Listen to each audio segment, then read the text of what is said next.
Whoa! Sorry. I can see myself in my watch. Look at that. That's crazy.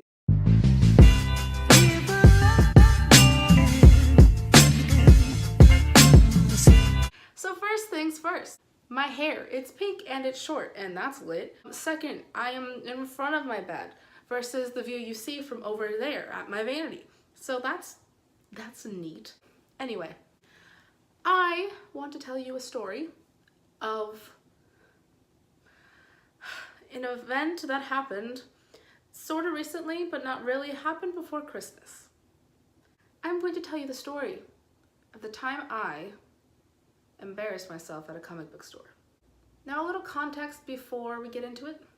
I am not a social person. I have a lot of social anxiety and I don't like talking to new people, and I've gotten a lot better, but sometimes it's worse than others. And that being said, I am just a very awkward person to interact with. I'm not good with interacting with people. It's great.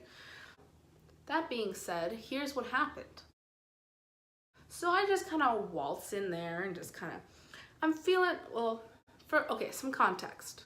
Me and my friend were having lunch, and right next door from the place we were having lunch was a comic book store. And I've never been in there, I never noticed it, and she was like, let's go. And I was like, all right, bet.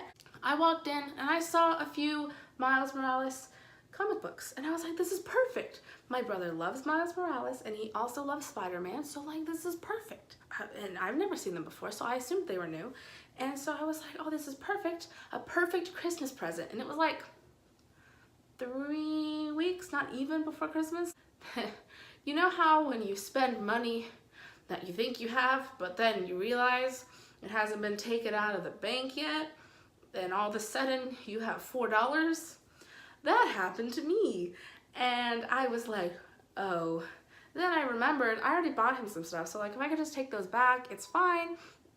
No worries. So I go to my Christmas party at work, and it's right across the street from the comic book store. I'm like, this is so convenient. This is perfect. I waltz in there with my bag and my receipt, and I'm like, hello, I bought these as a Christmas present for a friend, and I didn't realize that they already had them, and I just wanted to see if I could return them. Of course you can. You just have to do it on a day that I'm not here, because that would require me to do my actual job, and I'm just too incompetent to do that.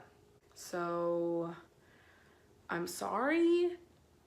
I don't know what to tell you. You can come back tomorrow. There'll be a guy here. His name's Mike. He's like the manager, and he'll be able to help you. So I'm sorry. I don't know what to say. I didn't know how to react to that, honestly. I just started walking out the door, then I realized, what if he's kidding? What if he's joking? What if I don't realize that he's joking? And I just walk out this door, and then I look stupid, and then he's like, oh, I thought she wanted to return these comic books. Where is she going? So you know what I did? I turned around and I made things so much worse. No, that's my bad. That's on me. I should have never asked you to do your job. I am so sorry. That is so inconsiderate of me. I am so sorry. And I actually said that. At that point, I dropped my comic books on the floor, and like something fell out of the bag, and I picked it up, was about to walk out of the store until I turned around and I was like, wait, what if he isn't kidding? Okay, I'm not entirely sure you were joking about being incompetent. Yeah. Oh no, I wasn't joking. I'm actually the worst at my job. Oh. Okay, thank you so much. Bye. Who does that? That is your whole job. You are the only person in the store. Why don't you know how to return something? If you are the only person at the store, you should know how to do your job fully. Is that just me? Am I in the wrong here? I don't know. I'm just. And mind you, these are the actual words that we use. This is the actual conversation that we had. I remember it because I play it over and over in my head, because I don't know what else to do with myself. I don't know why I said the things that I did, and I was done. I'm still done to this point. I cringe so hard at the thought of that day, the things that I said, and how serious he was, and he thought it was so clear to me, and it wasn't. I didn't know. How was I supposed to know?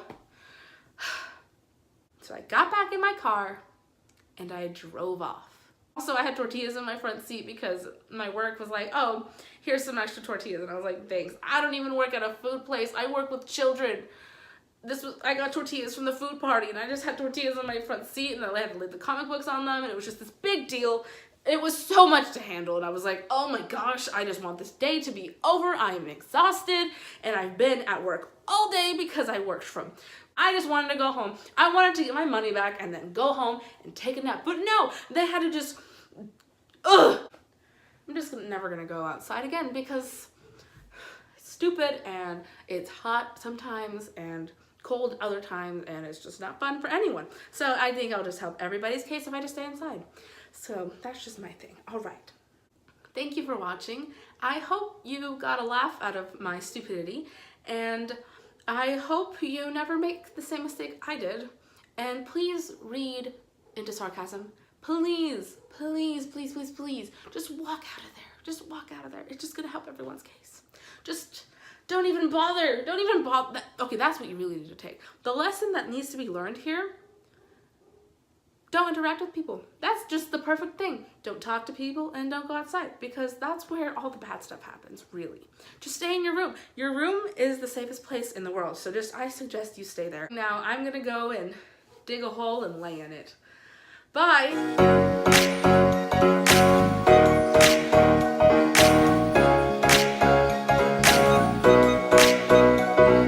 Oh no, I wasn't joking. I'm actually the worst at my job. And that is a wrap.